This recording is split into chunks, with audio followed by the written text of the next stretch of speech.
2024 foi um ano de eventos marcantes que dão mostras do crescimento da extrema-direita pelo mundo. A reeleição de Trump é apenas um exemplo emblemático por acontecer nos Estados Unidos, um país que gosta de se alardear como a maior democracia do mundo. Mas não faltam outros indícios do avanço conservador no planeta.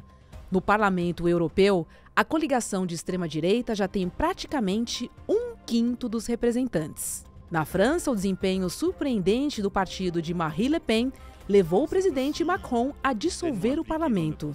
Na Alemanha, a extrema-direita teve o maior resultado histórico nas eleições regionais.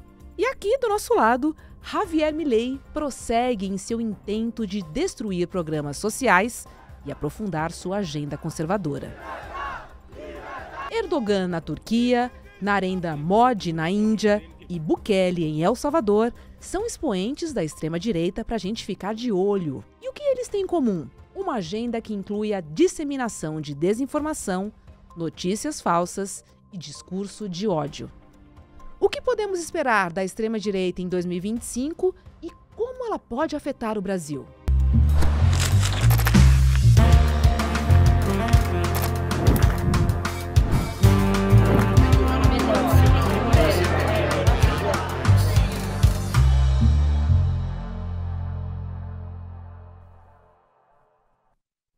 Olá, sejam todos e todas muito bem-vindos e bem-vindas. Eu sou a Roberta Garcia e este é o videocast em detalhes. Aqui, sempre com um convidado, nós vamos mergulhar e analisar uma temática do nosso dia a dia.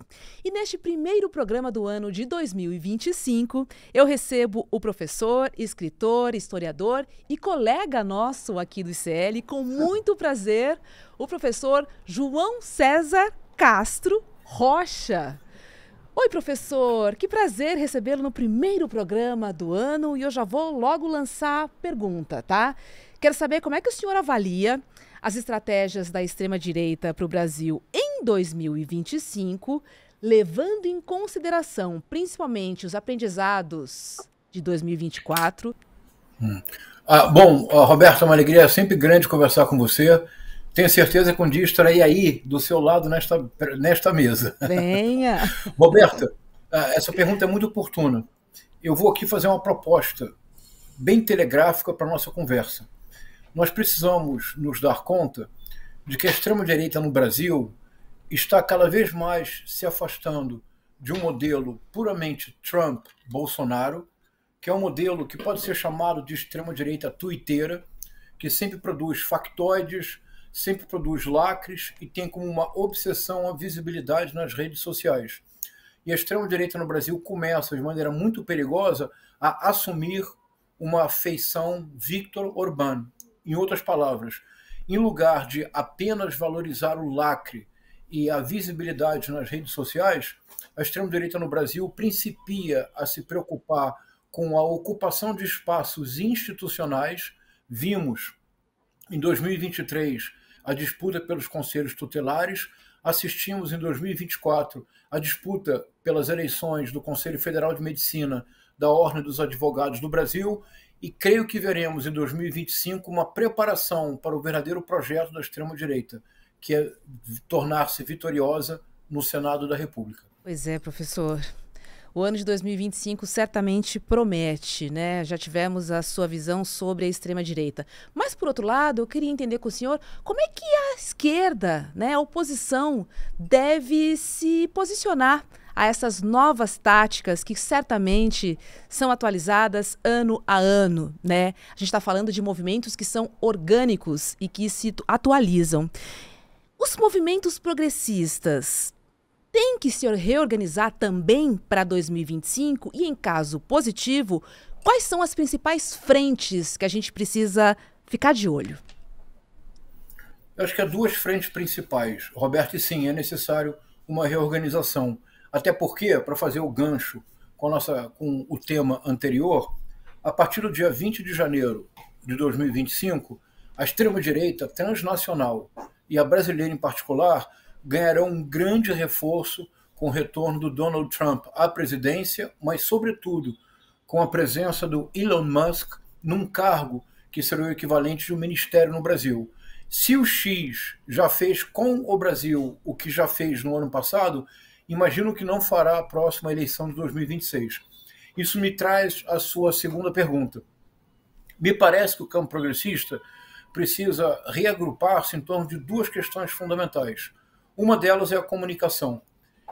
Houve progressos consideráveis no campo progressista no que se refere a esse ecossistema digital. Progressos consideráveis, ainda não suficientes, é preciso aprofundar o nosso domínio das técnicas de linguagem dos diversos meios sociais. Mas há um ponto em particular que me preocupa muito, Roberta, é que eu acho que a esquerda no mundo todo não é apenas um problema brasileiro. Tem aceitado de forma muito passiva uma hiperpolitização do cotidiano para despolitizar a polis. Essa é a verdadeira estratégia da extrema-direita. Se hiperpolitiza tudo no dia a dia, no varejo, desde o chocolate que se pode ou não comer até a padaria que se deve ou não frequentar. Mas se hiperpolitiza o cotidiano para despolitizar a polis, porque somente numa polis despolitizada o campo progressista fica fora do discurso público. Então me parece que é muito importante que haja uma repolitização da gestão pública e do debate. O senhor falou em desinformação, né? E a gente está falando de uma tática muito conhecida da extrema-direita, que é a propagação de fake news, né? Que continua sendo uma estratégia vital e importante. Agora, eu queria entender na sua percepção. Já não é uma tática nova, muito se fala sobre essa técnica. O senhor acredita num leve desgaste desse tipo de estratégia da extrema-direita? E acrescento, havendo esse desgaste, a gente já pode entender o que seria, então, uma atualização para que seja mais efetiva? Eu acho que não há desgaste. Não há. Porque vejamos um exemplo bem concreto. Vou pensar juntos aqui, Roberta, como a gente sempre faz. Um exemplo bem concreto. O Elon Musk deu uma entrevista para um jornalista muito importante da CNN, que é um homem negro e homoafetivo, assumidamente, que é o Don Lemon. Uma figura que certamente você conhece. É um importantíssimo jornalista que teve uma participação muito importante na CNN norte-americana, sempre com causas progressistas. O Elon Musk, por um pequeno período de tempo, contratou para fazer entrevistas no X. Ele fez uma entrevista com o próprio Elon Musk. Você assistiu essa entrevista, Roberta? Eu não vi essa entrevista, professor. Ai, veja, por favor, é muito importante. Verei. Ele perdeu o emprego depois da entrevista. Na entrevista, ele perguntou ao Elon Musk se ele assumiria o apoio a algum candidato. O Elon Musk disse que não. Que se a favorecesse ou o Trump ou o Biden, anunciaria publicamente. Ele anunciou no Space, feito no X. Não é necessário dizer que eu escutei o Space inteiro. No início, o Elon Musk declarou apoio ao Trump, abraçando a teoria conspiratória mais influente da eleição de 2024, a teoria do The Great Replacement, que é uma ideia absolutamente alucinada, segundo a qual os democratas fariam milhões de imigrantes entrarem nos Estados Unidos para substituírem os republicanos e a mentalidade americana.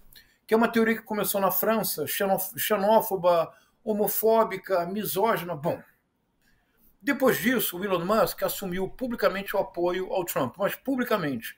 Faltando de 2 a 3 semanas para a eleição, ele fez um conjunto de praticamente 100 postagens com notícias falsas, com vídeos feitos com inteligência artificial falsos para apoiar a campanha do Trump. Roberta, fizeram um estudo.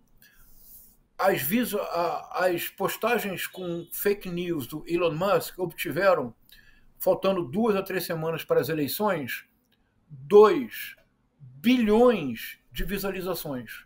Uau. O efeito que isso produz no campo político é um paradoxo, porque é um efeito monumental, mas não pode ser medido. Ninguém pode dizer foi 1%, 2%, 3% do eleitorado.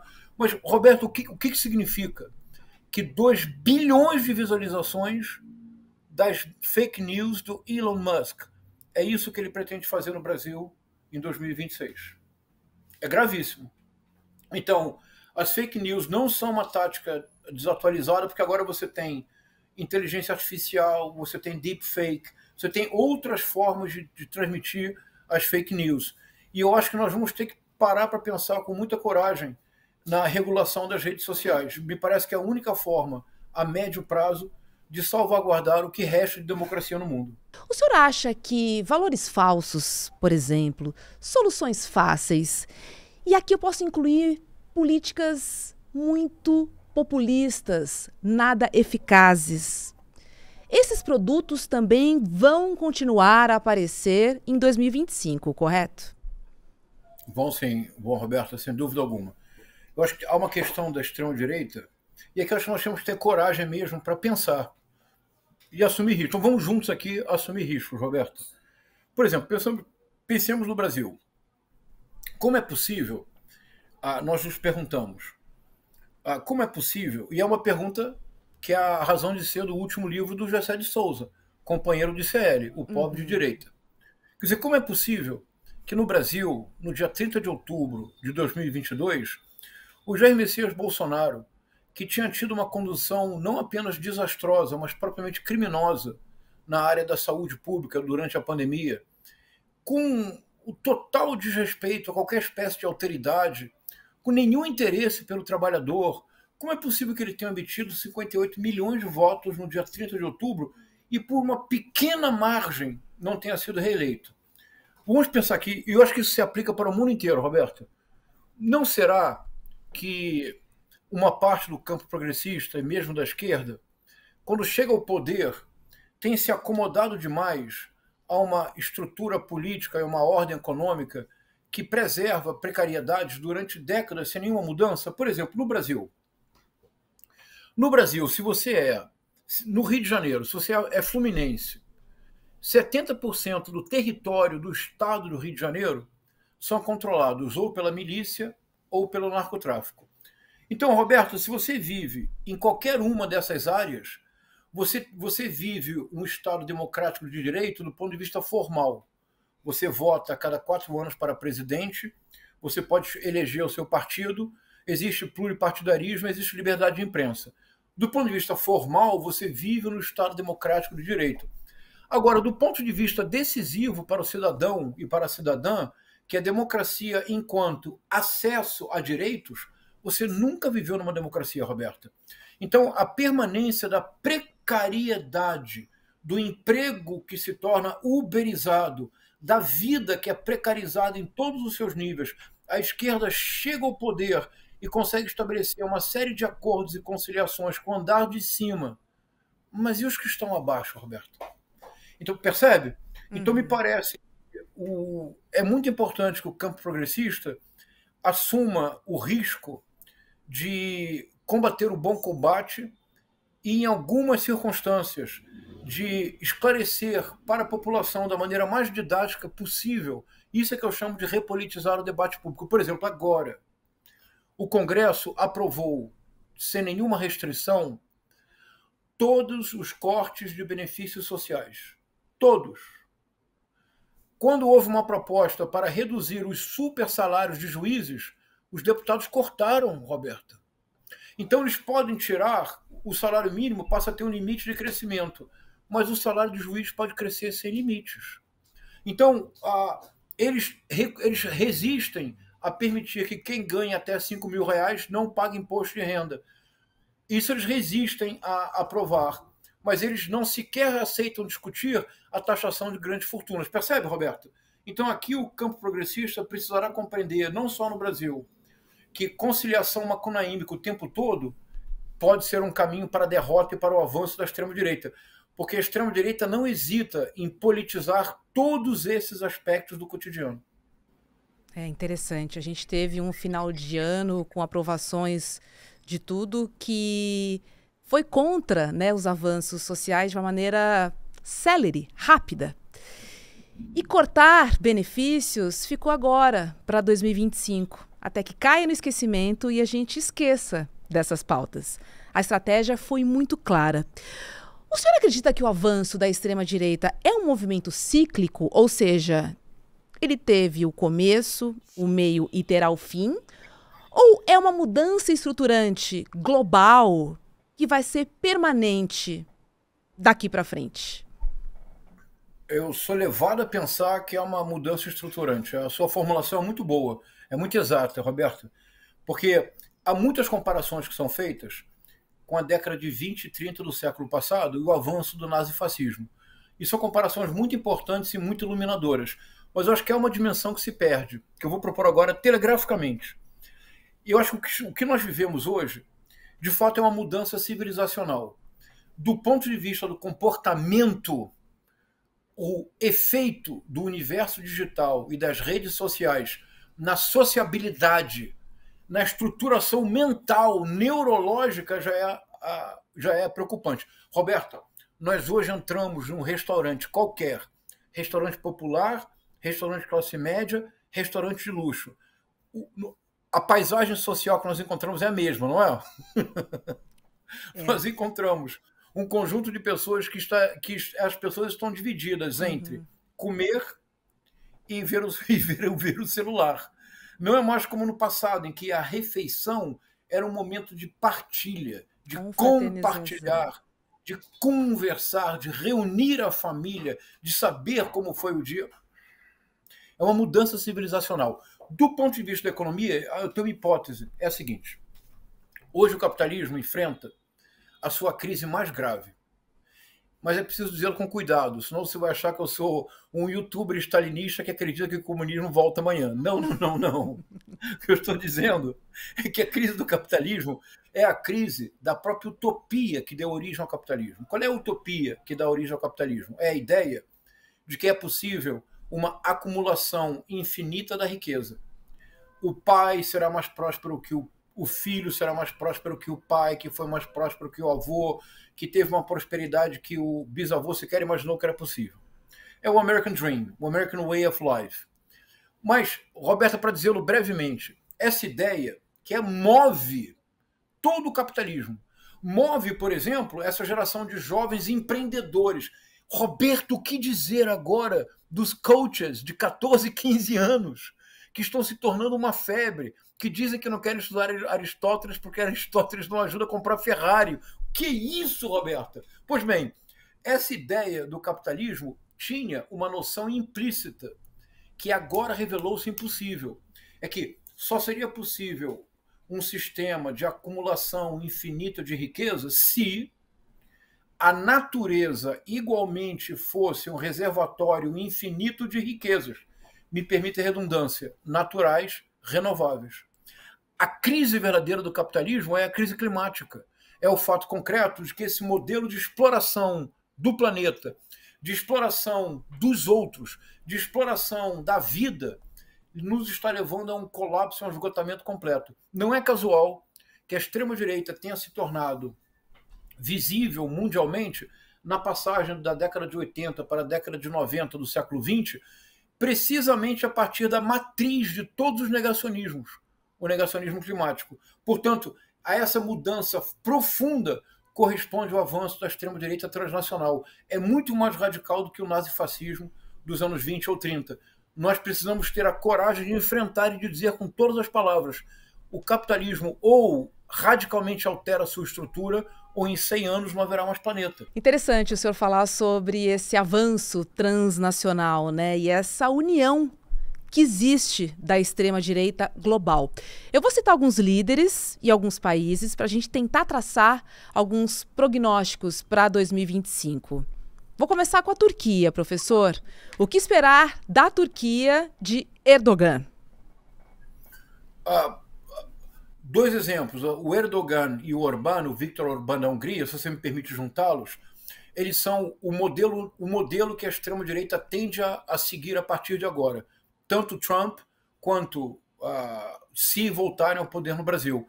Porque o Erdogan e o Viktor Orbán estão menos preocupados com a visibilidade das redes sociais, embora também se preocupem, mas eles estão sobretudo preocupados com uma engenharia institucional de transformação por dentro da democracia numa autocracia que permita a sua preservação.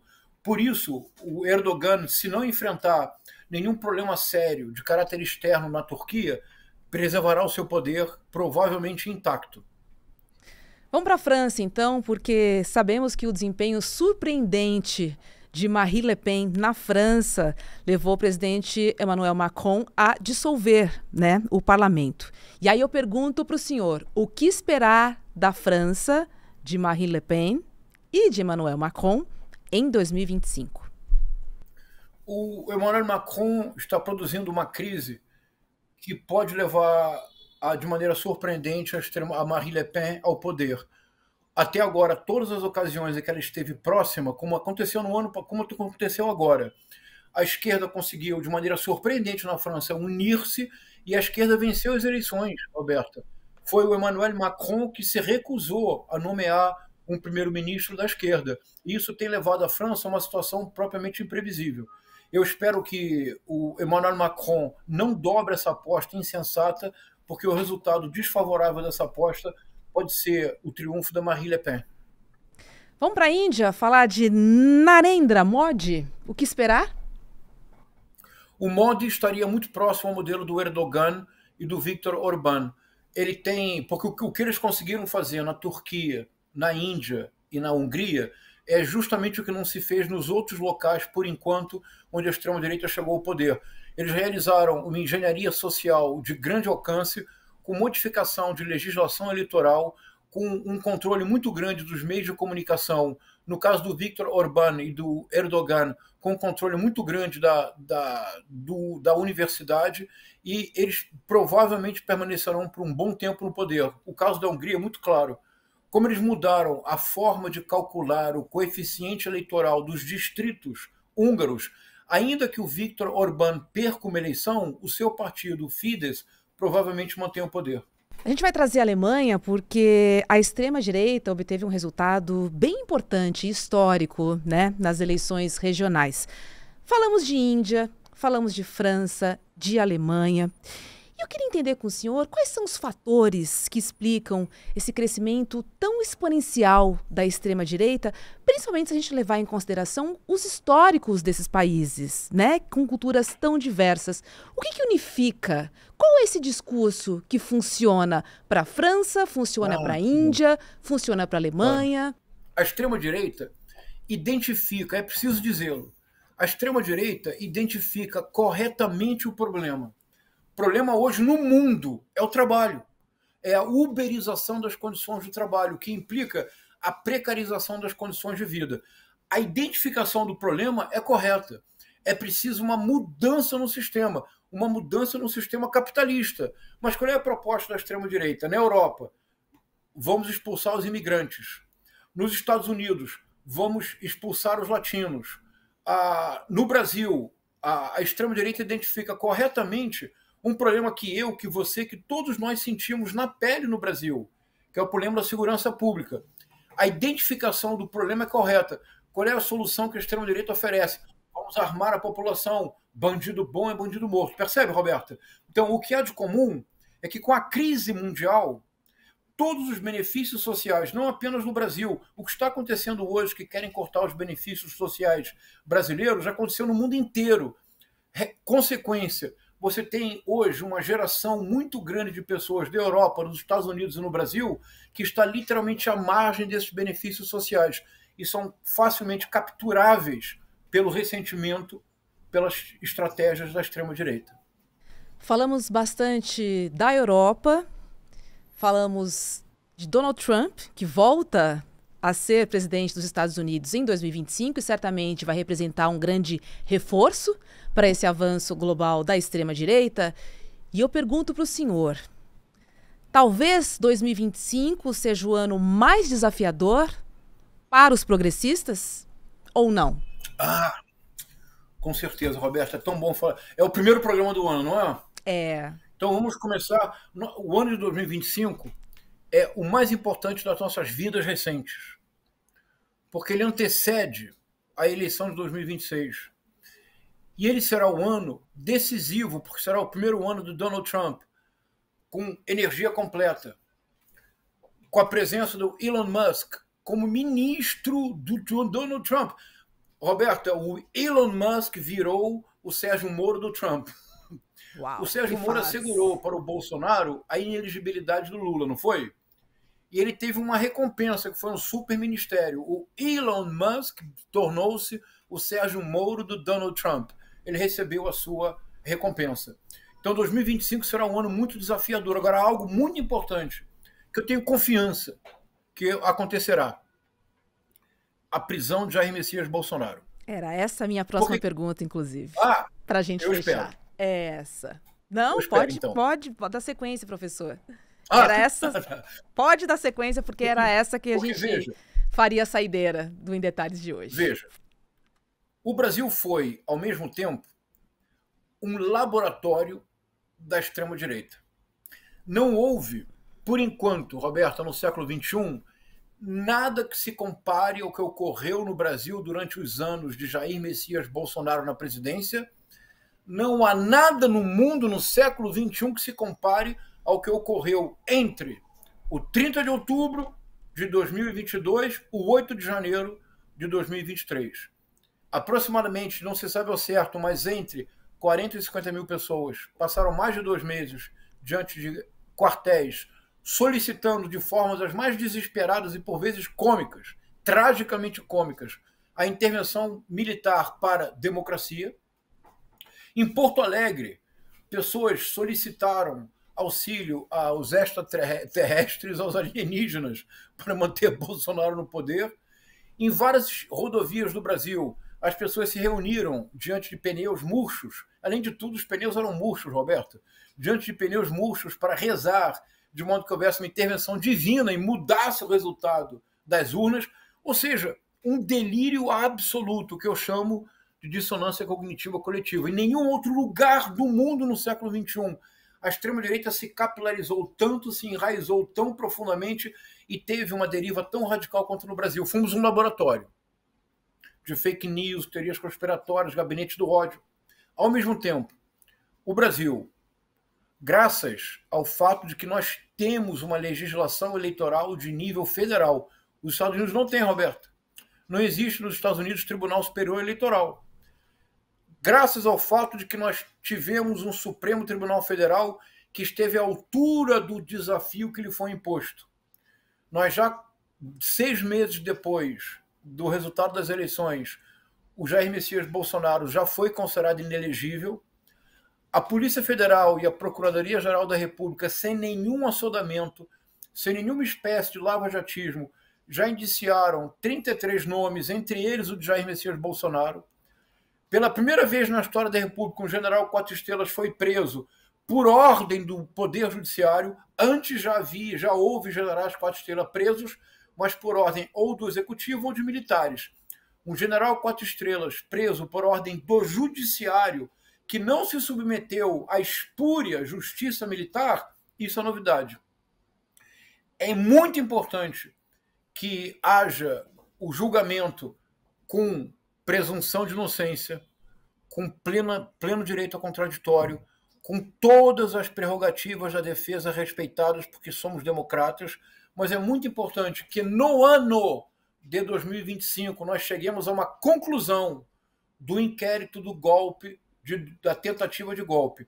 Isto não pode arrastar-se para 2026, Roberta.